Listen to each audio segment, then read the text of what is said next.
Alors, bonjour, bienvenue à tous. Je vous invite à reprendre place à table autour de nous et aussi à reprendre place à vos bureaux virtuels pour ceux qui nous écoutent à la maison en ce moment sur Zoom.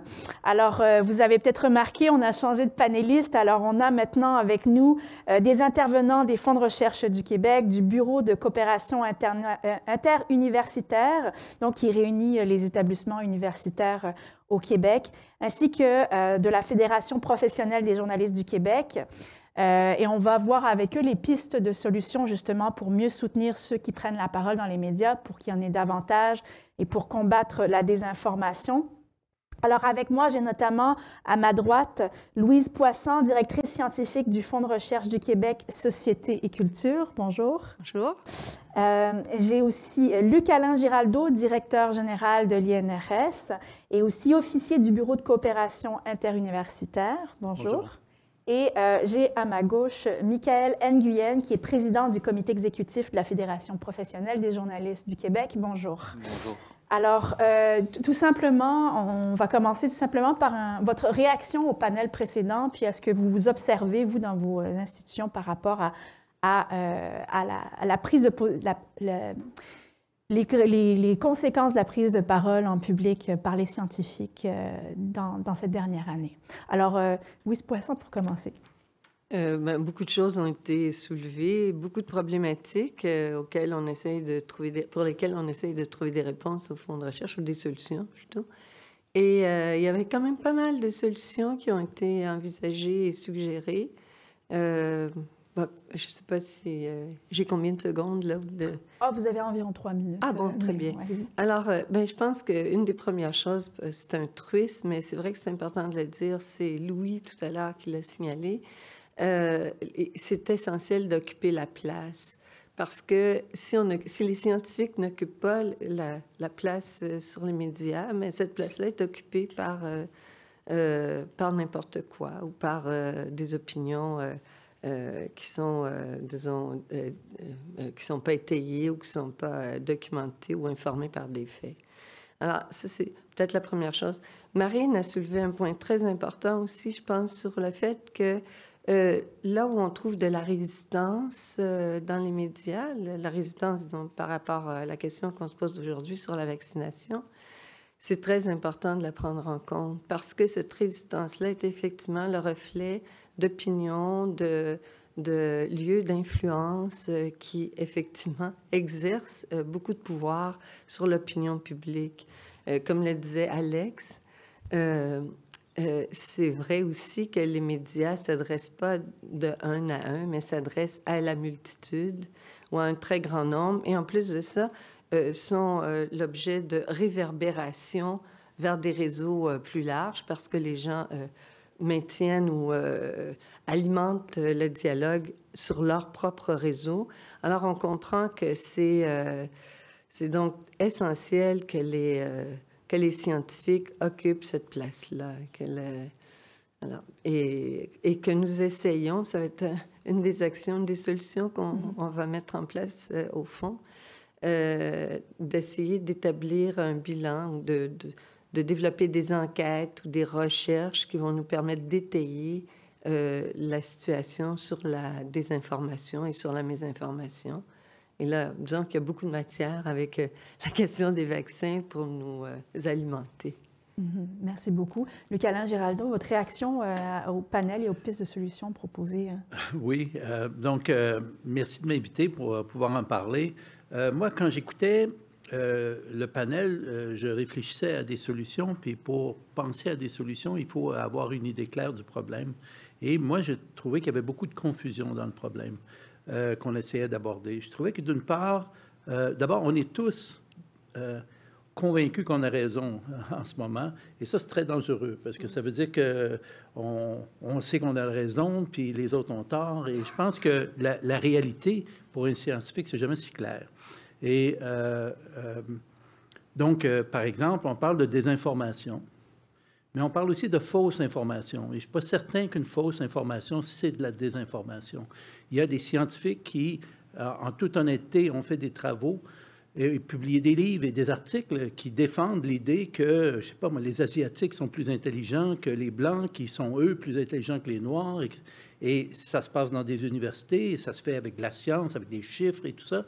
Et le débat, il a lieu, ce n'est pas une tentative de désinformation, ils ont fait leur science et ils ont sans doute tort, et nous le savons, et il y a d'autres scientifiques qui les ont mis à tort, etc. Il y a un débat naturellement sur ces choses-là. Donc ça, c'est des fausses informations, c'est faux, ce qu'ils prétendaient, mais ce n'était pas une tentative de désinformation. Donc, est-ce qu'on veut parler vraiment de désinformation? Ça veut dire qu'il y a des gens qui ont l'intention de... Ils savent que c'est pas vrai, mais ils veulent désinformer. Ça, c'est un problème, mais on a parlé beaucoup d'attaques aussi des gens qui étaient sur la place publique. Alors, est-ce que les gens qui écrivent des bêtises et qui menacent les gens, est-ce que ça fait partie de la désinformation ou c'est un autre phénomène qui est accroché à la désinformation?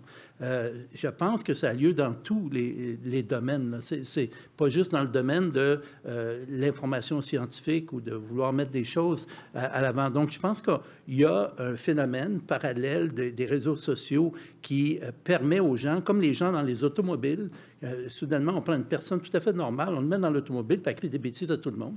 Eh bien, les réseaux sociaux semblent avoir le même pouvoir sur les gens de les rendre un peu inconscients du mal qu'ils peuvent faire aux autres. On vit aussi, je pense, dans une espèce d'illusion de la rationalité. On a l'impression, pour certains d'entre nous, qu'on est capable de convaincre rationnellement les gens de choses. Et, les vulgarisateurs scientifiques, c'est ce qu'ils croient, les communicateurs scientifiques aussi, les médecins qui parlent, les scientifiques qui vont à la radio, qui écrivent, qui se font interviewer. Il y a une illusion de la rationalité, comme si on pouvait convaincre des gens avec des faits scientifiques, des gens qui ne sont pas scientifiques. Ça, c'est... La science, elle est faite pour se parler entre scientifiques. Et on s'est rendu compte avec les gens qui parlaient des influenceurs pour faire adopter des gestes barrières que, dans le fond, c'est la confiance. Et quand il y a la confiance dans la science ou dans ceux qui mettent de l'avant la science, ben ça marche. Et donc, de penser qu'il n'y a que la raison qui va marcher, je pense qu'il faut qu'on comprenne là, que c'est une question de confiance. Et je pense qu'au Québec, on n'est pas pire parce qu'on a réussi à avoir le plus haut taux de vaccination, en tout cas dans le monde, à ce qu'on dit. Ça veut dire que les gens ont confiance. Ils ont confiance à ce qu'on leur dit. Donc, malgré toute la désinformation, malgré les menaces qu'on fait à ceux qui sont sur la place publique, et malgré cette espèce d'illusion qu'on va les convaincre rationnellement, on a réussi. Donc, mon temps est écoulé, je vais m'arrêter là. Mais ça, c'est ce que j'ai retenu un peu des débats qui ont eu lieu plus tôt. Merci beaucoup. Michaël Nguyen. Donc, les débats d'avant étaient vraiment intéressants, qui ont mis la table sur beaucoup d'enjeux et on voit que ce n'est pas une situation facile. En fait, c'est quelque chose qui est un peu nouveau pour tout le monde. On vit un peu dans un nouveau paradigme. La désinformation existait déjà avant, mais avec les réseaux sociaux, ça a atteint un niveau, une rapidité à laquelle on ne connaissait pas en fait au départ. Puis l'information scientifique est essentielle, mais comme M. Giraldo le disait, les scientifiques souvent ont tendance à parler entre eux, à faire avancer la science, à faire avancer la recherche.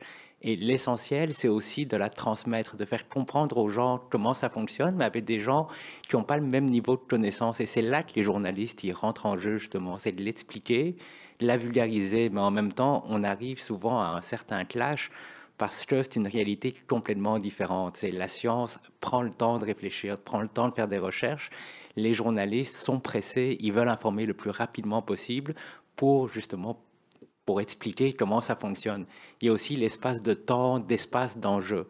Une recherche qui, par exemple, fait 300, 400 pages, un journaliste de Nouvelles Générales, quand il en parle, il a peut-être 300, 400 mots. Donc, il y a un travail de vulgarisation énorme et c'est justement de lier les deux qui est parfois difficile et qui peut créer de la frustration parce que je peux très bien imaginer un scientifique, un chercheur qui a passé 1 an, 2 ans sur une recherche, de voir que tout le résumé se retrouve en 300 mots et qu'il explique à un journaliste qui n'est pas forcément un journaliste scientifique, parce que oui, il y a les journalistes scientifiques qui ont le beat, qui connaissent ça, qui ont des méthodes, qui ont plus d'affinité, qui ont plus de liens, mais aussi, on parle aussi des journaux, des médias, des grands médias, où ça peut être un jeune journaliste qui vient de sortir de l'école, qui travaille de soir, et tout d'un coup, on lui dit « appelle tel expert », puis il fait un article par rapport à ça. Donc, c'est un travail qui va dans les deux bords, je crois, mais en se mettant ensemble, en comprenant la réalité de chacun,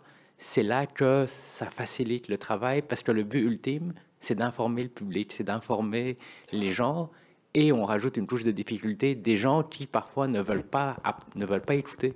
Parce que c'est ça, au final, on peut parler autant qu'on veut, mais les gens ne sont pas obligés d'écouter. Et c'est comment arriver à éduquer ces gens-là pour leur faire comprendre que des fois, leurs perceptions peuvent être mauvaises. Il y a eu, dans le panel précédent, on parlait de polarisation, et c'est là que c'est tout le côté humain qui rentre là-dedans.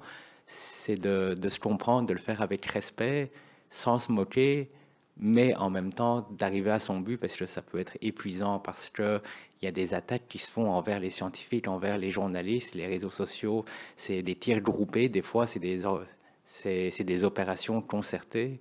Moi-même, en tant que président de la FPJQ, quand le tribunal de l'info a décidé de porter plainte au conseil de presse, j'étais en copie conforme pour chaque courriel. En 2 jours, on en a reçu environ 500. Là.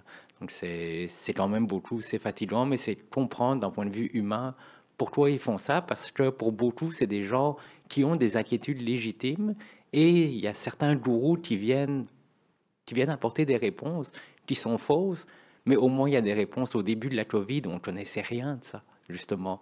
Donc la science disait, attendez, on fait des recherches, puis tout d'un coup, quelqu'un arrive, moi j'ai des réponses. Les gens qui ont perdu leur emploi, les gens qui se demandent comment ils vont passer la semaine parce qu'ils n'ont plus d'argent, ben, ils cherchent des réponses, et c'est humain de se rassurer. Donc après, c'est de comprendre cette situation-là, et à partir de là, faire des recherches sur comment améliorer la situation. Quelle piste de solution en tant que responsable, comme membre d'institutions comme les vôtres, qu'est-ce qu'on peut faire d'un point de vue institutionnel justement pour soutenir les gens qui informent le public, pour soutenir une meilleure information, et de même que aider ceux qui veulent s'informer ou qui tentent de s'informer, mais ne s'informent pas forcément bien tout le temps? Est-ce que... oui, je pense que au Fonds de recherche, on développe actuellement un plan d'action pour essayer de surmonter, combattre la désinformation et la mésinformation. Il y a plusieurs actions. Il y a 24 actions qui portent essentiellement sur notre mission, qui est de soutenir la recherche, former la relève et faire une mobilisation des connaissances. J'aimerais revenir sur une des premières actions qu'on va développer, qui est de développer une recherche qui va nous permettre de faire un bilan. Je pense qu'elle est très importante, puis elle recoupe des questions qui viennent d'être abordées. En fait, c'est vrai que le fonctionnement de la science, c'est toujours de remettre en question les théories précédentes. Et donc, la science repose elle-même sur la confrontation, sur la discussion, sur la remise en question. C'est le processus d'évolution de la science. Et c'est vrai que ces discours-là ne sont peut-être pas appropriés sur la scène médiatique, comme ça a été dit lors du premier panel tout à l'heure par Roxane.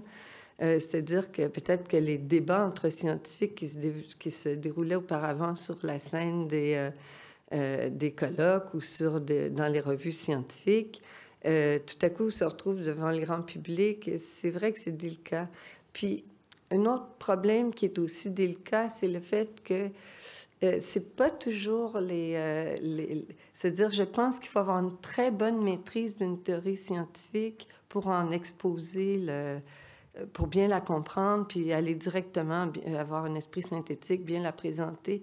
Et quelqu'un qui ne connaît pas si bien, ou qui ne maîtrise pas aussi bien son domaine, peut avoir des hésitations ou en tout cas pas vraiment mettre l'accent sur les aspects les plus importants et se laisser emporter par des idées plus superficielles.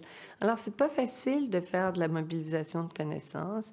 C'est pas facile Et je pense qu'il y a beaucoup de recherches pour essayer de documenter justement quels sont les meilleurs outils pour faire de la mobilisation de connaissances. C'est sûr que les journalistes, vous êtes formés pour ça. En même temps, ça prend une relation étroite avec surtout les scientifiques qui sont en train de développer de la science. Et une science qui se développe comme celle autour des vaccins sur la COVID, qui n'existait pas.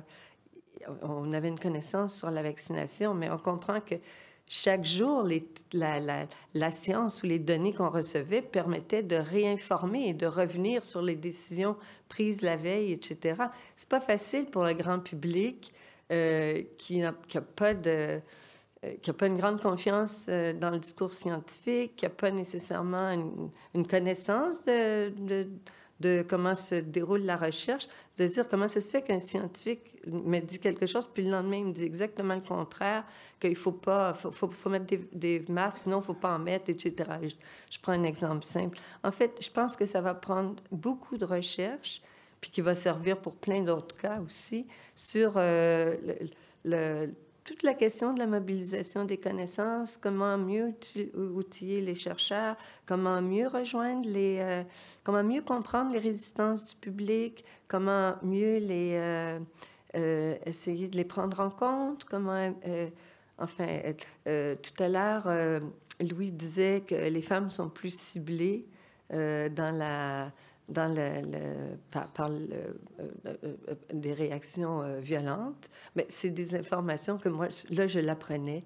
Alors, on a beaucoup d'informations de recherche à faire, à financer, en fait, pour essayer de mieux comprendre le lien entre les médias sociaux et la diffusion, la divulgation des théories scientifiques. Vous avez aussi, il y avait ce projet avec les vulgaires ici, que vous avez financé, qui a permis la naissance de ce projet-là, mais est-ce qu'il y a suffisamment ou est-ce qu'il y aurait lieu d'avoir davantage d'incitatifs pour qu'il y ait davantage de reconnaissance, la prise de parole des chercheurs sur la place publique de la part des organismes de subvention de recherche, par exemple? Dans le plan d'action, je ne sais pas jusqu'où je peux divulguer des choses, mais c'est clair qu'on avait lancé un programme de bourse pour les étudiants. C'est dans cet esprit-là que Moira et Alicia ont pu poursuivre leur démarche, cette démarche-là. Oui, on va augmenter le nombre de bourses dans ce sens-là. On va effectivement aussi développer plus d'actions au niveau de l'accompagnement des chercheurs. Bon, il y a beaucoup de mesures, là. Je ne vais pas vous... D'accord, très bien. Luc-Alain Giraldo, du côté des universités, est-ce qu'il y a eu une réflexion au cours de la dernière année, justement, suite à l'infodémie, l'arrivée de la désinformation? Non, je ne dirais pas qu'il y a eu une réflexion concertée de la part des chefs d'établissement ou des universités, mais je peux vous dire qu'en tant que chef d'établissement universitaire, c'est une drôle de position, là. D'abord, les professeurs, lorsqu'ils parlent ou qu'elles parlent, ne parlent pas au nom de l'université. Elles parlent au nom de leur connaissance, de leur expertise, et elles ne parlent pas au nom de l'université. Donc, l'université n'est pas engagée dans ce que... Et je ne peux pas contrôler. Il y a la liberté académique dans chaque établissement universitaire. Un recteur ou un dirigeant d'université serait très mal placé d'aller dire à un professeur ou un professeur, « Je ne veux pas que tu dises ça » ou « Tu ne peux pas faire ça ». Je veux dire, c'est tout le contraire de l'esprit de l'université.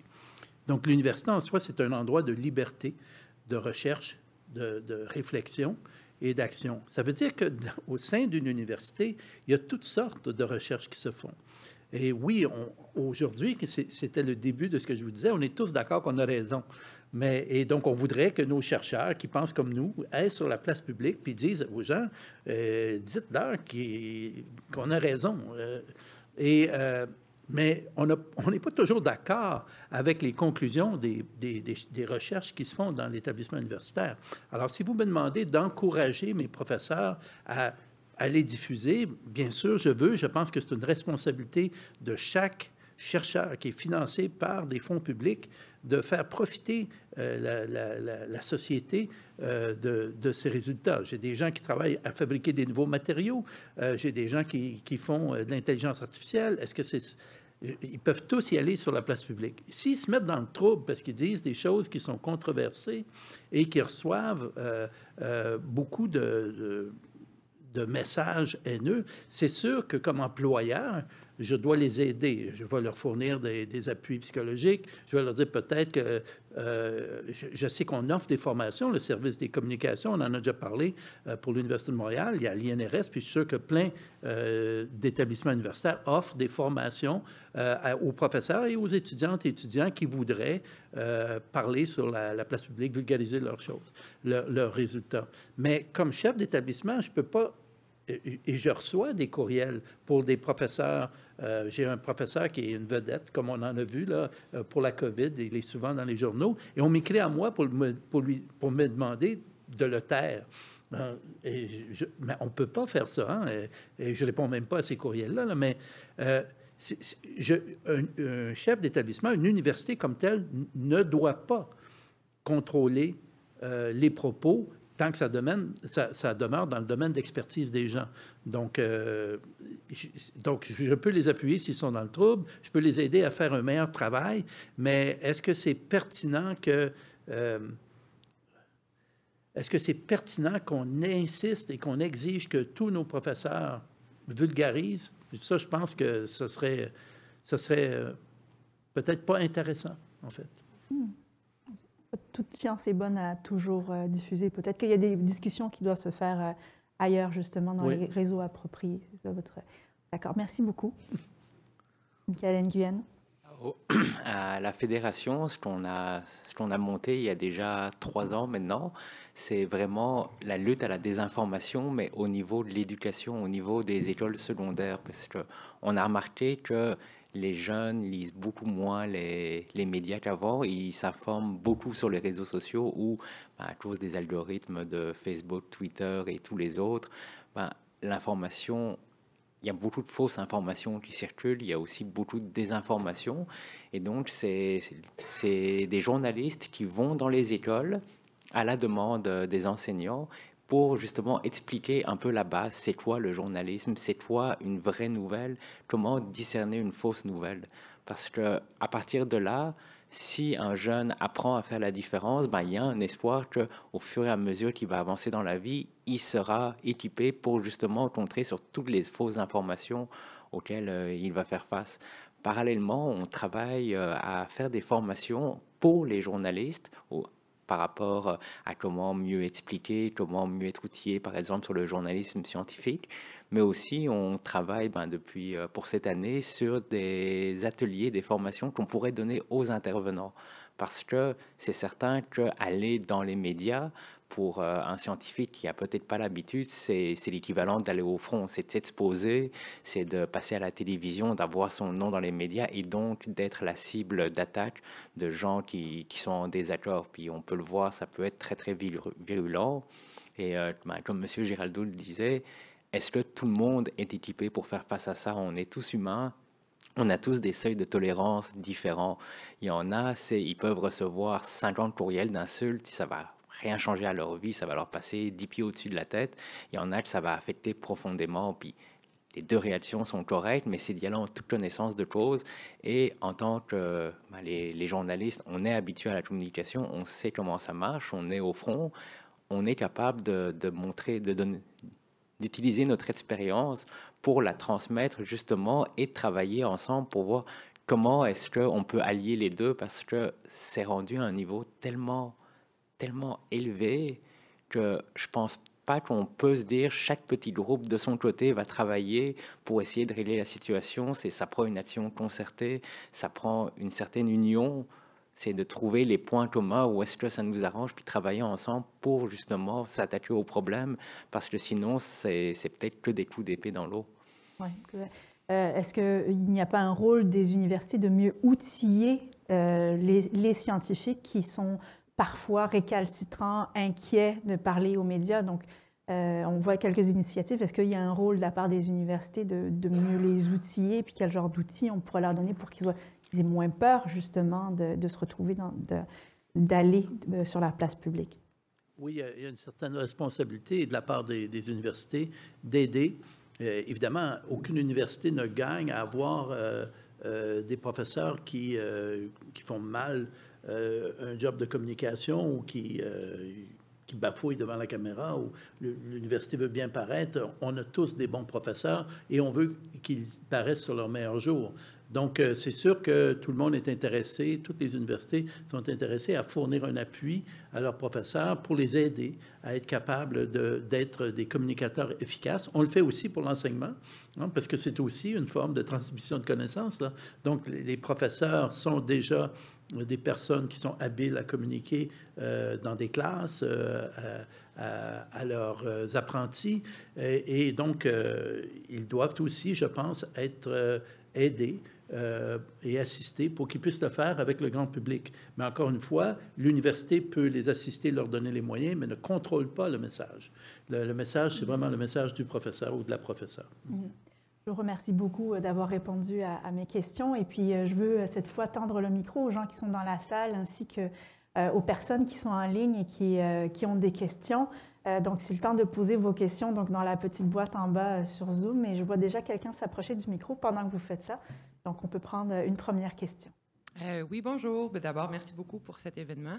Je suis étudiante à l'Université de Montréal en communication politique, puis je m'intéresse aux complotistes dans le cadre de la pandémie, leurs prétentions à la vérité. Ma question peut-être plus pour M. Nguyen. On a vu, surtout dans la première année, des titres des institutions publiques médiatiques qui traitaient ceux qu'on appelle de conspirationnistes, des covidios, des imbéciles, des coronatata. On les a vraiment stigmatisés, on les a ostracisés. Et mon hypothèse, c'est que ça a contribué, je pense, à générer peut-être une certaine forme de radicalisation, puis un repli dans les médias sociaux. Comment vous avez perçu ça peut-être à la Fédération ou comment... en fait, c'est une réflexion, question. Je n'ai pas une question précise, mais moi, j'ai été beaucoup frappée, puis c'est cette couverture-là, je dois dire, qui m'a incité à me poser la question, à réfléchir puis à rechercher ce sujet-là, mais du point de vue des complotistes, plutôt que de le voir du point de vue de la science. C'est une excellente question. C'est certain que quand la pandémie a commencé, c'était quelque chose à laquelle personne ne s'attendait, c'était quelque chose de nouveau. Donc, tout le monde a essayé de s'adapter un petit peu. On a pu le voir au Québec, ça s'est déclenché en mars 2020. Rapidement, tous les commerces sont fermés, ça a causé un choc énorme.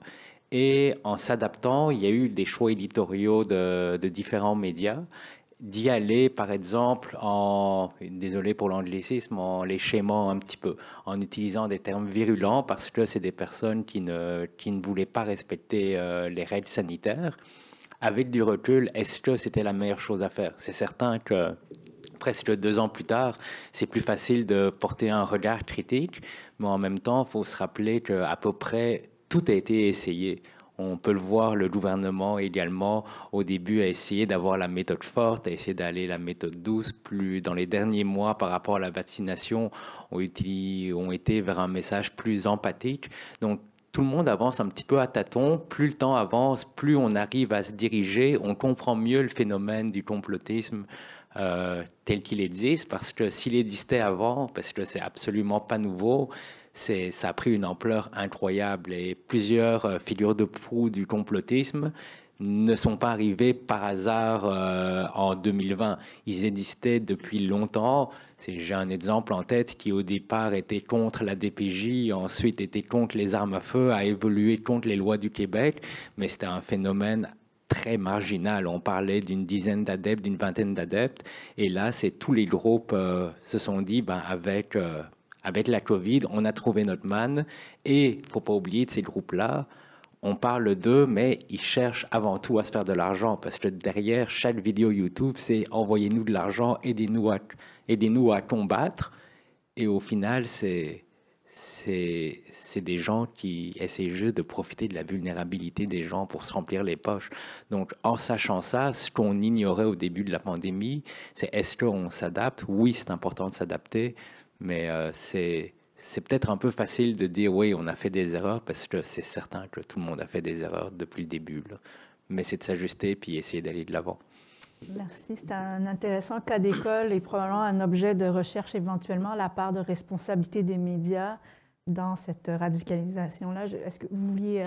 Juste pour rebondir peut-être là-dessus, me permettre de dire que Particulièrement au départ, dans la première année toujours, on était en période d'incertitude radicale en termes scientifiques, c'est-à-dire où on n'avait pas de certitude sur, comme on l'a mentionné précédemment, sur l'efficacité du masque, on ne parlait pas encore du vaccin, mais sur la distanciation, la transmission aéroportée. Donc, il y avait plusieurs aspects qui n'étaient pas certains, qui ne le sont toujours pas. Et malgré ça, on se positionnait sociétalement comme étant détenteurs de la vérité contre eux. Puis quand on dit eux, effectivement, moi je suis des leaders, je m'intéresse particulièrement à Cossette Trudel, mais puis il y a des intérêts autres, mais dans ce qu'on nomme les conspirationnistes, il y en a, la plupart des gens, c'est des gens qui doutent. C'est peut-être 5% qui est un cœur dur, radicalisé, mais pour le reste, c'est des gens, je pense, qui comprennent pas, qui sont insécures, qui sont... Fait que juste ça, c'était plus une réaction. Merci. Très intéressant. On va avoir des leçons à tirer. Ah, peut-être que j'aimerais dire quelque chose là-dessus. Je crois qu'il y a effectivement des gens qui doutent et il y a des scientifiques qui doutent. Mais je pense que souvent les gens sont pris par un biais de confirmation et des gens qui sont du côté des complotistes pour le vaccin vont l'être pour d'autres sujets aussi et vont chercher dans l'information qu'ils reçoivent la petite note dissonante, disons, dans un discours informationnel pour se conforter dans le fait qu'ils avaient bien raison. Et ça, je pense que c'est un phénomène important à étudier parce qu'il ne concerne pas que les complotistes. En fait, on va tous plus ou moins chercher des billets de confirmation dans l'information qu'on va chercher. Luc Alain, quand tu disais que on s'adresse avec un discours de raison, mais dans le discours de raison, ce qu'on va chercher, c'est une émotion de confiance. Oui. Et on trouve qu'il y a quelque chose de légitime. Ça aussi, c'est une qualité qui repose sur de la confiance, sur une perception et sur une émotion. Alors, je pense que le biais de confirmation lui-même va être un gros sujet à étudier pour essayer de comprendre comment il se fait que tout à coup, une position devient éclate et devient complètement occupe tant d'espace. Et peut-être en tirer profit. Ouais. Julien Chapdelaine, notre voix de Québec, es-tu là? Je suis toujours là, Binan. Alors, avons-nous beaucoup de questions en ligne? Oui, quelques commentaires. Ça réagit face aux commentaires de M. Giraldo, là, il y a quelques minutes, où on a parlé de la liberté académique des chercheurs. Je pense qu'il y a plusieurs commentaires qu'on entend que les chercheurs sont muselés. Et là, on apprend finalement qu'ils ont le droit de parler. Les gens sont contents. Toutefois, certains se posent des questions où s'arrête cette liberté académique-là. On a eu un cas récemment à l'Université Laval, là, où l'université s'est dissociée d'un commentaire provenant d'un chercheur. Et quel est le moyen de sévir lorsqu'il y a un tel comportement? Là, cette personne-là aimerait avoir l'avis de M. Giraldo. Bon, en fait, la notion même de liberté académique implique qu'il n'y a aucun moyen de sévir. Sinon, c'est plus de la liberté académique.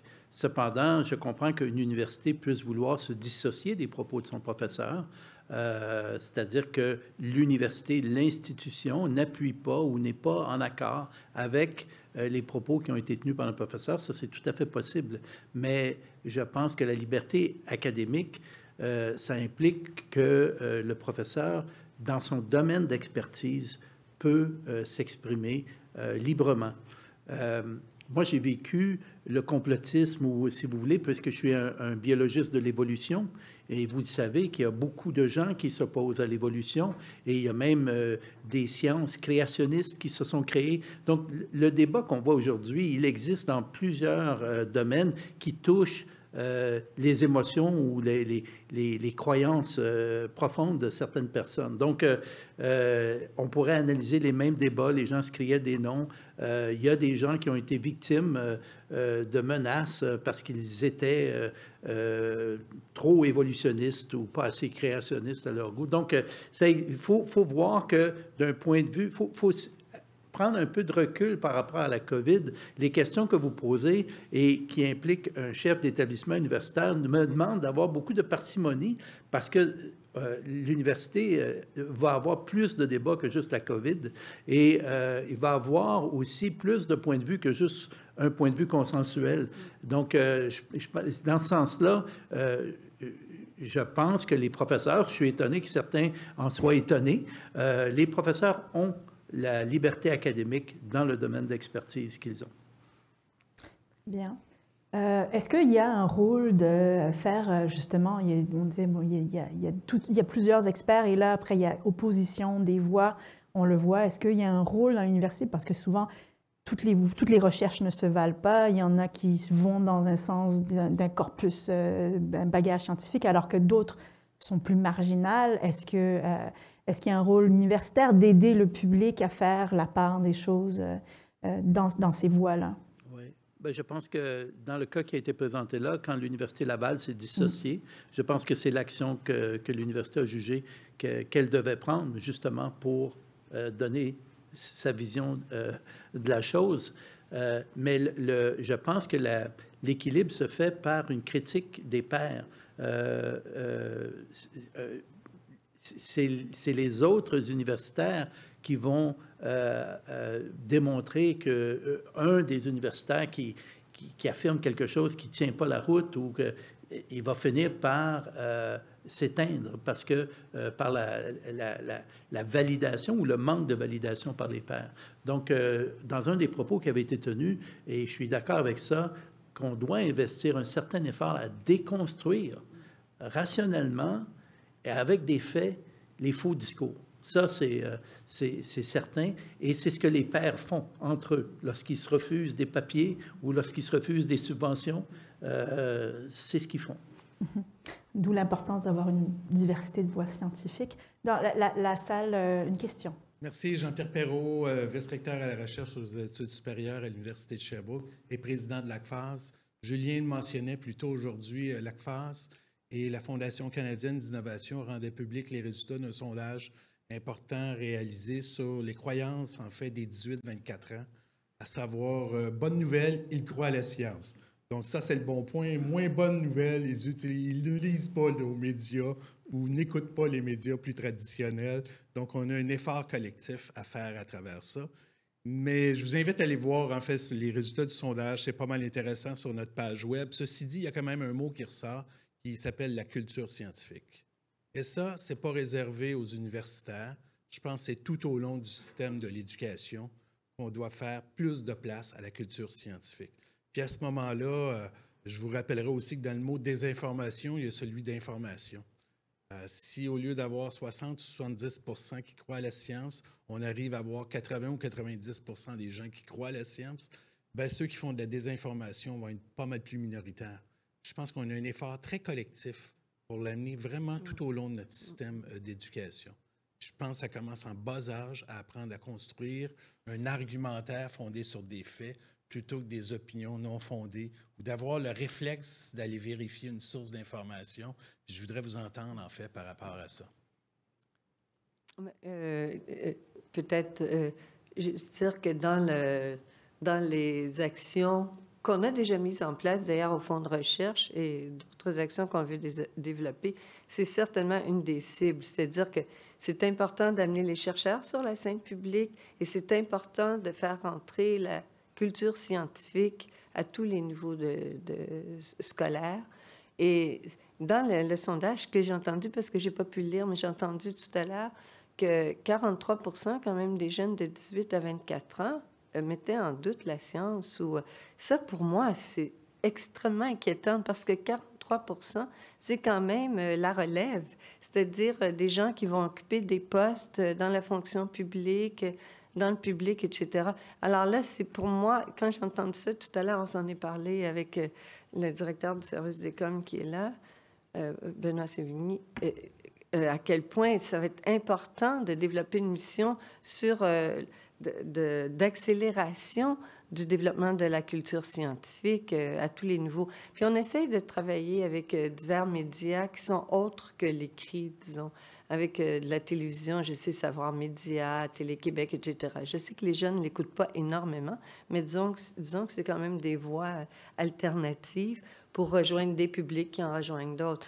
Et d'ailleurs, j'écoutais ce que disait Michael, ce que proposait tout à l'heure Michael. C'est vrai que ça va être important de conjuguer nos efforts avec d'autres intervenants dans le domaine pour essayer de jumeler nos ressources pour pouvoir rejoindre plus de personnes. C'est clair que la culture scientifique, c'est la base. Alors, la formation, beaucoup de formation, la formation des étudiants de la relève, mais de la formation des professeurs aussi sur comment mieux rencontrer ces défis-là de résistance au discours scientifique. En tout cas, les chiffres, je ne sais pas, je n'ai pas lu le sondage, il y a certainement des explications derrière ça. Tu vas adorer, Louise. Ah, oui, ça vaut la lecture, assurément.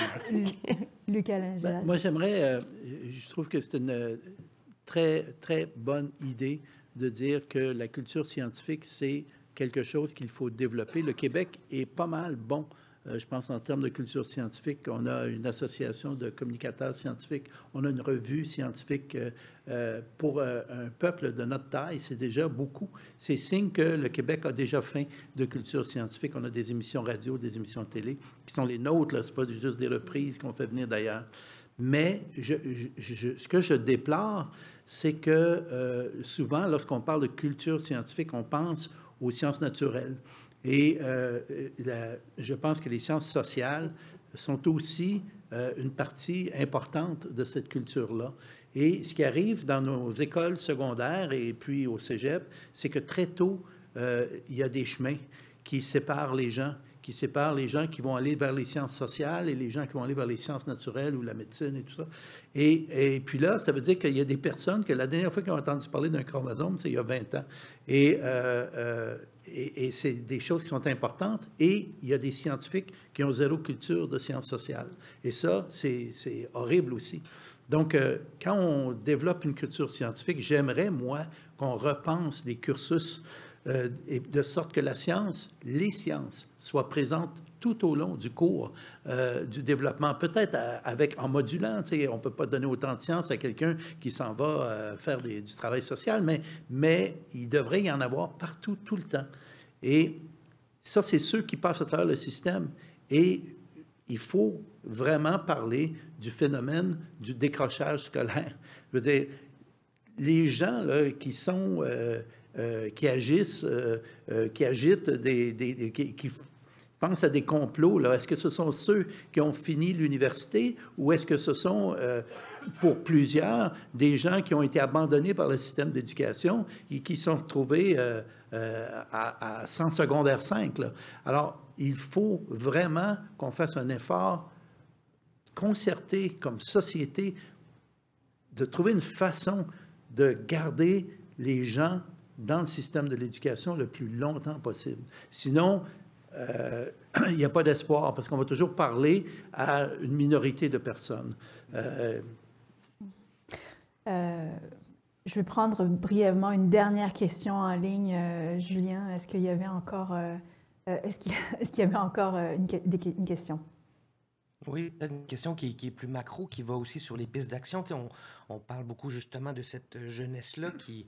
On déplore le fait qu'elle n'est pas peut-être tout à fait formée en culture scientifique, mais si, là, et là je m'adresse aux trois institutions que vous, et je prends la question d'un participant, bien sûr, là, qui se demande, vos trois institutions universitaires, les fonds de recherche, les journalistes, si on avait une campagne, là, grand public de sensibilisation à faire sur, par exemple, la littératie scientifique ou la culture scientifique, est-ce qu'on y va vraiment avec le grand public ou on la cible davantage vers la jeunesse, là? Si on avait une décision à prendre, qu'est-ce que vous feriez à ce moment-là? Dur choix, brièvement. Je laisse mes collègues répondre. Prioriser, une priorité. Ce serait d'y aller vraiment grand public peut-être pour essayer de rejoindre le plus grand nombre, mais en même temps, il faut comprendre que la société, ce n'est pas un groupe homogène. Ce serait de voir comment rejoindre qui rejoindre, comment les rejoindre. Par exemple, les jeunes, on parle des réseaux sociaux, mais c'est sûr que nous, on pense à Facebook, on pense à Twitter, mais il faut savoir que pour les jeunes, c'est déjà démodé. On est déjà des dinosaures à utiliser Facebook. Là, on parle de TikTok, on parle de Snapchat et d'autres plateformes que je ne connais pas. On voit que les médias, ils travaillent là-dessus, essayer de rejoindre les 18-24 ans à travers un contenu plus ludique, d'une façon de le présenter qui est peut-être plus ludique. Des médias sont sur TikTok, puis François Legault aussi d'ailleurs, quand il poste des vidéos. Après, ça prend des experts et peut-être que des personnes passées 30 ans ne sont pas les meilleures personnes non plus, parce que quand on voit des personnes de 40 ans et plus qui essaient de passer pour un jeune, ça fait plus grincer les dents des ados qu'autre chose. On va avoir besoin de petits conseillers. Oui. Écoutez, moi, je pense, je ne sais pas qu'est-ce que je ferais comme priorisation, mais c'est sûr que j'irais le plus globalement possible.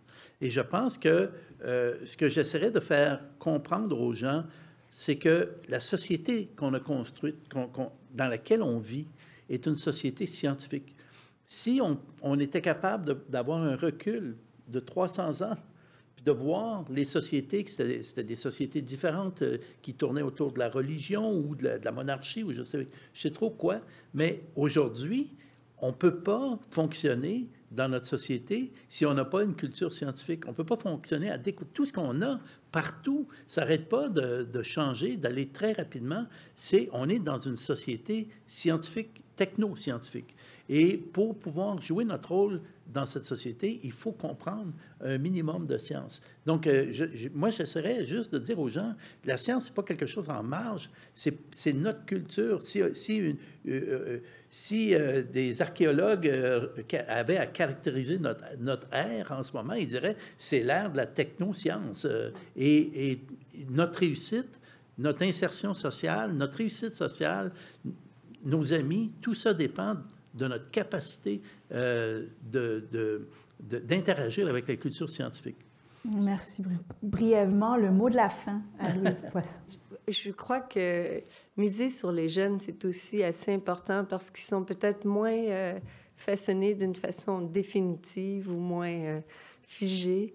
Je ne veux pas dire que les passés 25 ans sont figés, mais peut-être que miser sur les jeunes, c'est miser sur une pâte à modeler un peu plus souple. Et peut-être, si on pouvait arriver à développer là un esprit scientifique qui pourrait influencer éventuellement, au moins dans des prises de décision, leurs parents, leur famille, etc. En tout cas, c'est sûr que je ne sais pas où faut miser, mais où on doit mettre la priorité, mais c'est certain qu'on ne peut pas laisser les jeunes de côté. C'est notre avenir, tout simplement, c'est l'avenir, hein, la relève.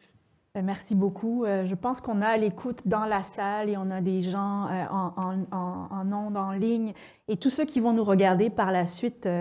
Je suis sûre qu'il y a des gens de tous les milieux qui vont travailler en marginalisation avec les jeunes, avec les plus âgés, avec les plus grands publics, qui ont entendu, qui ont reçu vos messages aujourd'hui, et j'espère que c'est juste un début des germes de projets et d'idées qui vont faire leur chemin suite aux discussions qu'on a eues aujourd'hui. Alors, je vous remercie. Je remercie les panélistes qui sont autour de la table, ceux qui sont déjà assis à leur place, mais qui nous ont fait... qui sont régulièrement au front, là, donc qui sont régulièrement le visage qu'on voit devant le public, et tous ceux qui interviennent auprès du public et qui continuent de le faire et qui sont venus partager leur expérience aujourd'hui. Merci à tous.